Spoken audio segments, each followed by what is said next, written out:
em flash, né? Então, a gente veio trazer, sou Luma Andrade, né? Você já ouviu falar de mim, então dispensa a apresentação, vamos sacar. Então, preconceito e diversidade, né? E aí a gente tem uma temática voltada para a questão da educação. Então, em educação você não tem só na escola, educação você tem em todos os espaços sociais. E a gente vai tratar de educação nessa perspectiva, do contexto social e também escolar. E aí nós temos o que é uma cultura, para poder você compreender as diferenças, né? Que você poderia dizer assim, poxa, nós queremos uma sociedade igual, que seja igual para todos. Não, nós não queremos uma sociedade igual, porque ninguém é igual. Ninguém é igual a ninguém. Se eu pegar aqui, todas as meninas colocar aqui, elas são iguais? Elas não são. Umas são mais altas, outras são mais baixas. Umas pensa de uma forma, outra pensa de outra. Nós somos fisicamente, biologicamente, mentalmente, fisiologicamente diferentes. Então, não adianta você querer colocar as pessoas em uma forma, de achar que as pessoas são bolo. Não, eu tenho uma forma, todos os bolos vai sair daquele tudo bem direitinho. Não, nós somos todos diferentes. Nós precisamos entender isso. Nós não somos iguais e nós não queremos igualdade. Nós temos que reconhecer as diferenças pelas diferenças.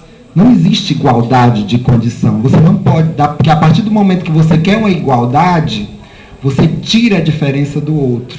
Ele deixa de ter diferença porque ele vai ser igual, né? Então você tem que respeitar o diferente na medida da sua diferença. E aí é o problema da lei. Porque a lei, ela trata de pessoas iguais. É como se todo mundo fosse iguais. E aí, um deficiente, ele tem a mesma... na lei, existe estratégias específicas para ele. Então, a questão do negro, agora que está vindo, agora que está chegando alguma coisa. Mas existe um diferencial. Você não pode querer que um deficiente ele se instale na nossa sociedade com a legalidade que está aí, com as condições que estão aí. Então, tem que haver diferença na medida da diferença de cada pessoa. E aí vem uma questão de cultura. E o que é cultura? É o conjunto de manifestações artísticas, social, linguísticas, comportamentais de um povo ou civilização. Então, tudo isso envolve a questão da cultura. A cultura afro, né, que veio a questão do negro. A cultura indígena, a cultura do homem branco, a cultura dos evangélicos, a cultura dos cristãos, a cultura do budista. São tipos de culturas. Qual é a melhor que existe? Quem é a melhor das culturas? Nenhuma. Todas as culturas têm a sua diferença, tem que ser respeitado pelas diferenças. E aí qual é a nossa obrigação? Respeitar as diferenças. E não querer que as pessoas incorporem a sua cultura porque você acha que ela é certa. Porque se você perguntar para o evangélico, se você perguntar para o católico, se você perguntar para o negro, para o índio, ele vai dizer que a cultura certa é a dele. E ele não abre mão disso. É ele que é certo e ele quer que todo mundo pense igual a ele. E aí onde está o erro? A questão de todo mundo pense igual. Pode passar. Aí nós entramos no campo da questão da igualdade. Historicamente nós temos um problema. Nós estamos em uma sociedade ocidental focada na questão do homem branco. Tudo é do macho e branco. Historicamente nós temos isso. Isso vem desde a colonização, da vinda dos portugueses para o Brasil. Quando eles acabaram, exterminaram os índios, dizendo que eram selvagens. E aí instalaram a cultura deles, que era a cultura do branco, dos olhos azuis, perfeita, dito a cultura perfeita. E aí ele sentia no direito de exterminar a cultura indígena, porque para ele a cultura melhor era a cultura dele.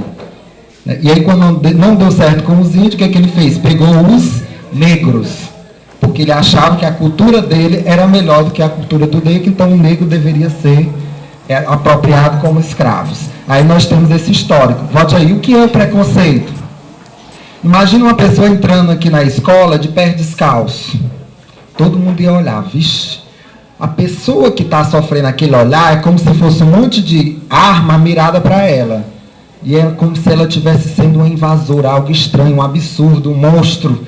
Então você se sentir com preconceito é você quebrar a norma.